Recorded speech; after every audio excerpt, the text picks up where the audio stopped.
Greetings and welcome to Growth Hacking Show, where we bring founders, CEOs, serial entrepreneurs, and the power networkers to share with us how they are growing their business. To grow business, there are so many things you have to do: the right marketing, sales team, conversions, the website, you name everything else. One of the most critical piece to actually grow your business is network, network, network. However, I don't know about you. I've been to many events all over the world, organized and participated. The key secret to actually get the maximum out of that networking is not a simple networking, not any networking is the right type of networking and the power networking. They have a recipe for that. Even though people call me, I am the networker. However, when I actually spoke with my guest, I say, oh, he blown away how he does networking. I say, you know what, let me just bring him. Let's learn together, refresh our knowledge. Even though you know how to do network, I want you to set aside next few minutes and just watch and listen to my guest. It's our guest. So because that even one thing we learned from that, that can up 2x, 3x, and 10x. Who knows what many years along the road that will take you to the next level in your business. Please join me to give a warm welcome to my guest, Ryan Munn. He is a heart center entrepreneur, business coach, and at the same time, he is big on blockchain. In fact, he is the president or local chapter of the Blockchain Association, Global Blockchain Association in a local area. So, Ryan, welcome. Thank you. Thank you so much for having me on here. I'm really excited to share with your audience today. Wonderful. Ryan, let me start with this. Where were you? What happened? Who you were surrounded with that inspired you to get into meeting all interesting people all around the world and, sharing your knowledge and create a power networking, because we are so hungry to learn from you. Absolutely. Well, thank you.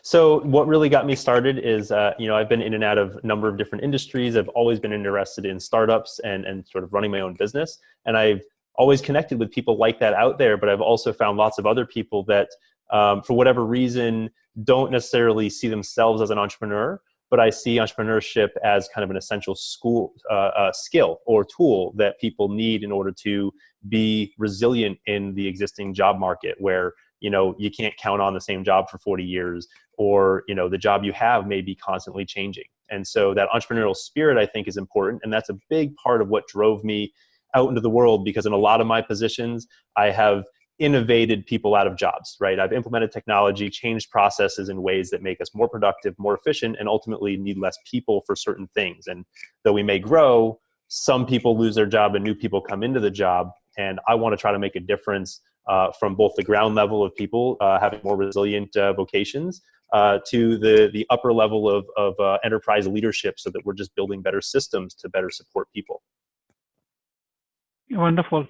So as an entrepreneur, you need to network. As a business leader, you need to network. And even as a job seeker, we need to network, because networking is the everything. So Absolutely. Before we even cover how to do the right way networking, let's cover some mistakes. What are the missteps people do in networking so that cost them? They go to the event, they don't really get what they want from that. Then they never really go to the next event because they never got from the previous one. So Absolutely. Let's go for it. It's definitely key to have your business cards and don't be afraid to ask for them. You want to make sure that you have enough to hand out, as many as possible, but you also want to make sure that you're asking people for their cards, or making sure that you have a real connection with them if you're getting into a good conversation with somebody. But at the same time, you want to make sure you maximize your time in a networking scenario and maximize the perceived value of your time. So you don't want to spend more than maybe 5 or 10 minutes usually networking or connecting with somebody in a live event, because you want to make sure that you take advantage of the space. And you could end up tying up your whole hour with somebody that's super interesting, but now you've missed the other 100 people around you. You could have got that hour conversation. It was really worthwhile. You could have had that in a follow-up call a week later. And so I think that's one of the biggest things that I've learned, is to not let my time get too tied up with one individual, but to also make sure that I use the time that I get in front of somebody wisely and effectively. That's one mistake, is don't spend too much time with one person. Yes. Maybe in a follow-up call, not right on the front. Is that right? Absolutely. Yeah, absolutely. And then the other, another mistake, a second mistake would be, not actually setting follow-up expectations, right? If you plant the seed with somebody or do it by asking a question, you get them to tell you how to follow up, and that really gives them ownership over your next action, right? And so when you follow up with them, if they don't respond, now you have a very valid, you're not pestering them, now you're just being courteous by following up again. And I think it's really important to form your language in that way so that you're asking qualifying questions and you're really confirming a follow-up plan with somebody that's mutual, so that you both have ownership over that plan in the future, and it's seen as a mutual effort moving forward. One more. Well, I would also say actually asking for a specific follow-up. So if it's somebody that you don't have that mutual connection with, maybe you just barely caught a card and you're trying to get a follow-up call, and maybe it is going to take 2 or 3 tries to get connected, and maybe 5 or 10 depending on what it is you're trying to accomplish. When you reach out to somebody, making sure that there's clear call to action for them to connect with you. Making sure that the ball is clearly in their court. So as an example, it's one thing to send a message and say, hey, it was great to meet you at that convention. Hope we get to chat sometime. Or, love to hear more about what you're working on. Those sound great and they're really nice, but it's a lot more effective if you can follow it up with what you are doing.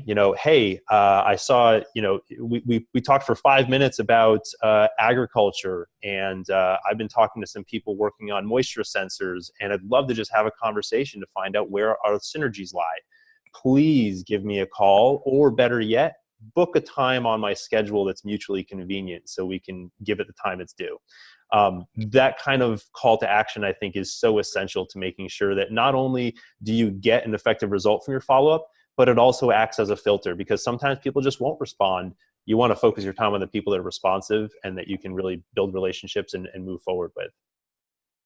What's a typical response level when let's say you meet 20 people and you follow up with the 20 and all the 20 will respond to you, or usually what's the kind of response level you get a response from them? That's a good question. I used to pay more attention to those statistics when I was specifically in a sales role, right? When I had a very clear prospect.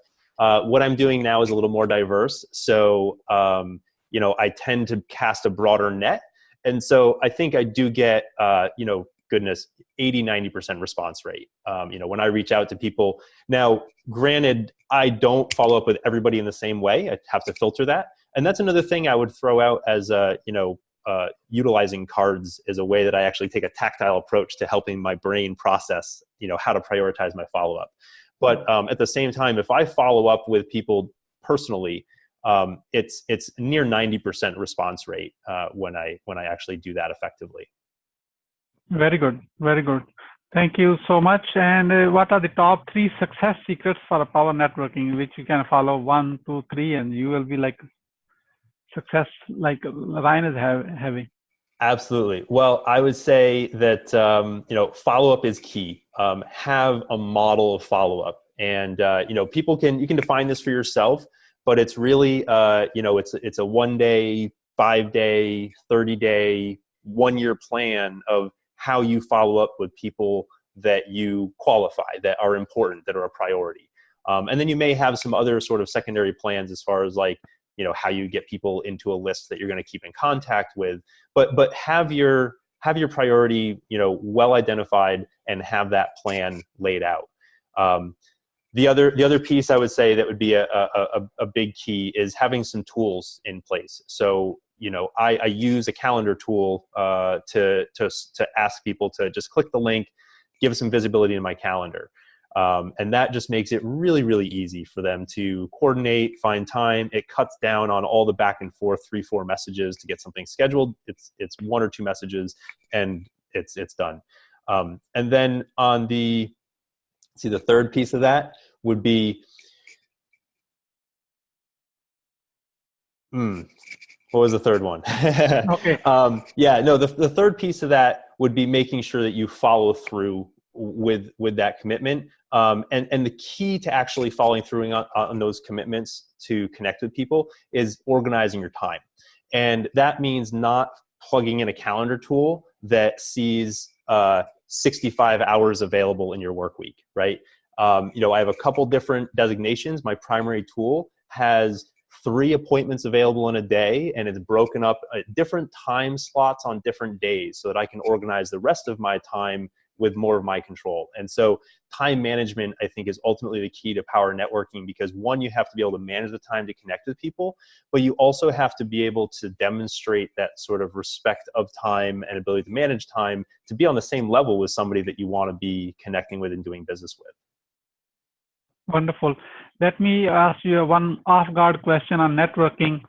In any city, there are so many events are happening. That means there's a lot of networking opportunities. How you identify, okay, out of these 20, there has a 3 which I need to go, because again, time management, you want to make sure you get the maximum out of Great. it. Yeah, absolutely. Well, I should preface this with, I don't have any sponsorships yet in this area, but,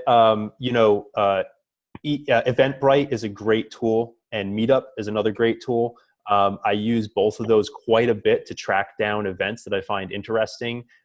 Sometimes connect with people that I meet or find interesting there, and then see what other groups they're part of. And so in any major metro, you can find those groups that way.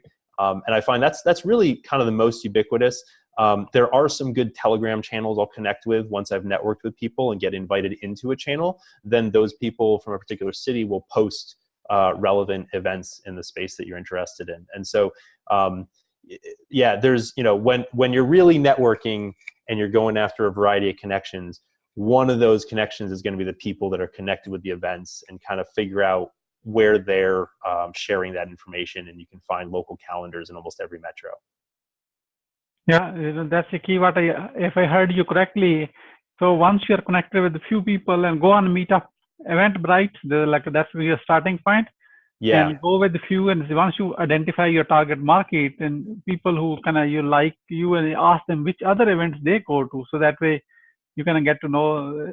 Right. Absolutely. And that said too, there's lots of events that are sometimes, $500 this or $1,000 ticket for that are very, very interesting events. And, granted, I can try to play the media role, right? And I can approach them in advance and see if I can't get a pass. But also, if I'm out in a city and I'm trying to connect, I don't go to an event for 3 hours. I'll put 3 events on my schedule at almost the same time, and I'll catch the beginning, middle, and end of an event. And then, or maybe I'll go catch the, the bar in a hotel at the end of a convention. And that's where you'll see the people come out with the convention tag, so you know who to approach, and you just be friendly, say hi with a smile, and people will typically respond with a similar hi and a smile. And now you've started a conversation. Yeah, smile, hi and smile. Ryan, how are you growing your business right now? Well, one of the first things that I do to try to initiate a relationship with a blockchain company or a startup company is to invite them onto my channel to have a conversation. And so I find that that's just a really strong way to get a sense of who they are, and also create something of value that somebody else can get a benefit from. So it's easy for me to talk to any potential audience member or someone that I connect with in a community and say, hey, check this out, see what I did most recently. Or if I'm having a conversation where they say something that reminds me of a particular guest that I had on, I'll direct them in that direction. So I like that as a door opener. It helps me approach sort of high level people with something of value to offer. And then the other piece is contact management. Just keeping track of who people are, and so that I can follow up and continue expanding that network. Using LinkedIn effectively, using a CRM effectively, those are definitely key components to strong networking. Wonderful, wonderful. The people who are watching this growth hacking show right now, how they can support you? Well, they can go to interchain.live and they can see the YouTube channel. They can like and subscribe to the videos there. There's also a learning platform that is in beta right now for blockchain content. That's interchainlive.com. But I would love to see people on the video, reach out, comment, and if you want to get in touch with me, you can also go to meet.interchain.live, and that link will take you to a calendar tool for you to schedule a 15-minute call with me. Wonderful, wonderful. As we are about to wrap up, what would you say as a final word, Ryan? Keep smiling. Just got to keep smiling, keep saying hi, and just know that most people out there are mostly like us. Yeah.